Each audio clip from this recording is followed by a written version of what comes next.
सबको जय मसीह की।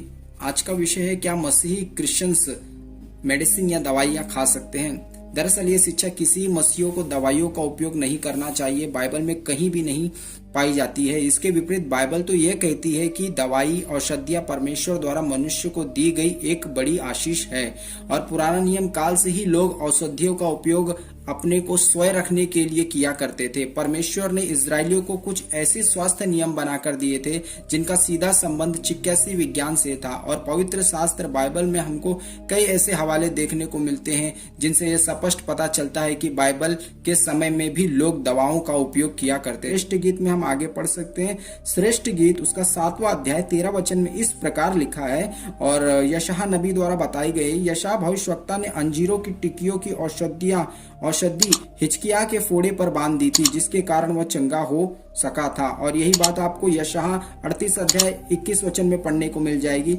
और नेक सामरी ने डाकुओं द्वारा घायल व्यक्ति के घावों पर तेल और दाखरस डालकर पट्टियां बांधी थी। और सेम बात आपको लूका 10वां अध्याय 34 में पढ़ने को मिल जाएगी। मेरे प्रिय, पौलुस ने तीमुथियुस को पेट के बार और बीमार रहने के कारण थोड़ा थोड़ा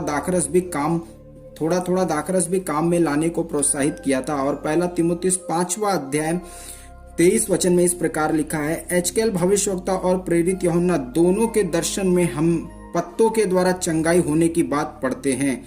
और इसी तरह बाइबल में कई अनेक उदाहरण दिए गए हैं कि जिस तरह पुराने नियम में भी बताया गया है कि लोग दवाओं का उपयोग किया करते थे, औषधियों का उपयोग किया करते थे। और न्यू बाइबल डिक्शनरी बताती है कि इजरायलियों द्वारा अनार के फूलों को, लहसुन और प्याज को, पुदीना इत्यादि को दवाओं के रूप में उपयोग किया जाता था।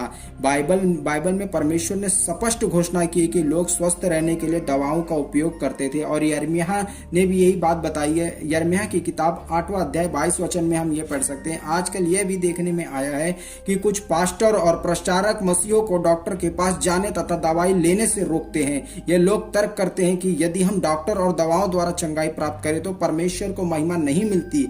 यह उनकी भूल है। बीमारी में डॉक्टर के पास जाना तथा दवाओं का सेवन करना कोई पाप नहीं है।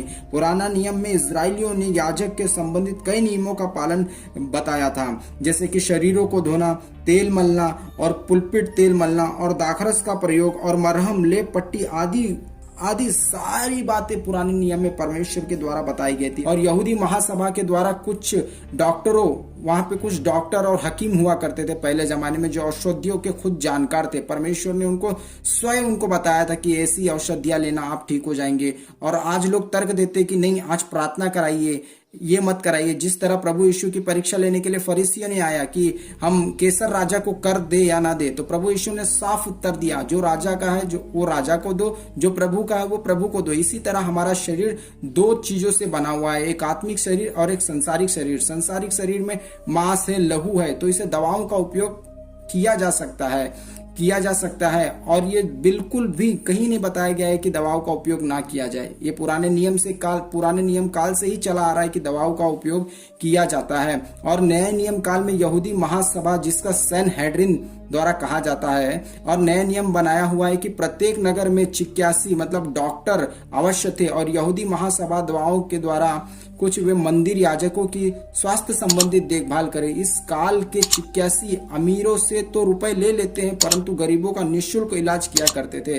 पवित्र भूमि के डॉक्टरों की सबसे मुख्य विशेषता यह थी कि उन्होंने ही सबसे पहले मनुष्य की आंख के मोतीबंद का ऑपरेशन करना आरंभ किया था। इस काल के डॉक्टर सर्जरी के दौरान मरीजों को एनेस्थीसिया, जिसको नेपेंथ कहा जाता है, दिया करते थे। कुछ डॉक्टरों द्वारा सर्जरी के समय बेहोश करने के लिए जो इंजेक्शंस दिए जाते थे वो पुराने जमाने में भी मतलब औषधियों के द्वारा दिए जाते थे कि रोगी को, कि पेशेंट को दर्द ना हो, इस तरह से दी जाती थी। और बाइबल में कई स्थानों पर डॉक्टरों का उल्लेख किया गया है और हर दम सकारात्मक उद्देश्य के लिए ही बाइबल में स्पष्ट रीति से लिखा हुआ है। यूसुफ ने अपने पिता याकूब के लिए देखभाल करने के लिए कई डॉक्टर रखे हुए थे। और ये बात आपको उत्पत्ति 50वां अध्याय पहले वचन में मिल जाएगी।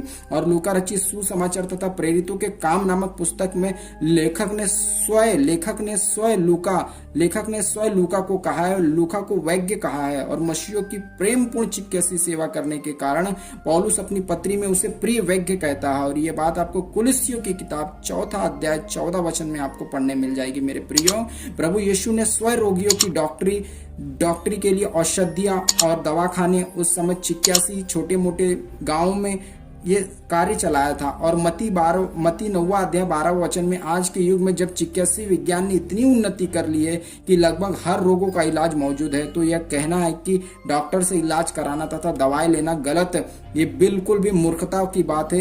ये बिल्कुल भी बोलते हैं ना, अंधविश्वास की बात है, जिससे कुछ ज्ञान ही नहीं वो ऐसी बात करते। दरअसल जो सेवक मसीहों को डॉक्टर के पास जाने से तथा दवाई लेने से रोकते हैं, उनके लिए यह सुझाव है कि जब वे आधुनिक चिकित्सीय विज्ञान से उपचार की निंदा करते हैं तो इन्हें कोई हक नहीं कि वे अन्य वैज्ञानिक उपलब्धियों का लाभ उठाएं। उनको चाहिए कि वे मोबाइल, ऑटोमोबाइल, टीवी, कंप्यूटर, यात्रा के विभिन्न साधन, इलेक्ट्रॉनिक आदि अनेकों वैज्ञानिक उपलब्धियों का तुरंत त्याग करें। विशेषकर उनके यात्रा के विभिन्न साधन जैसे ट्रेन, बस, प्लेन, स्कूटर, मोटरसाइकिल इत्यादि इसी क्षण त्याग करना चाहिए, क्योंकि बाइबल में बताया गया है कि परमेश्वर के सेवक तो मीलों लंबी यात्राएं पैदल चलकर किया करते थे, परंतु ऐसे लोग ये नहीं करेंगे।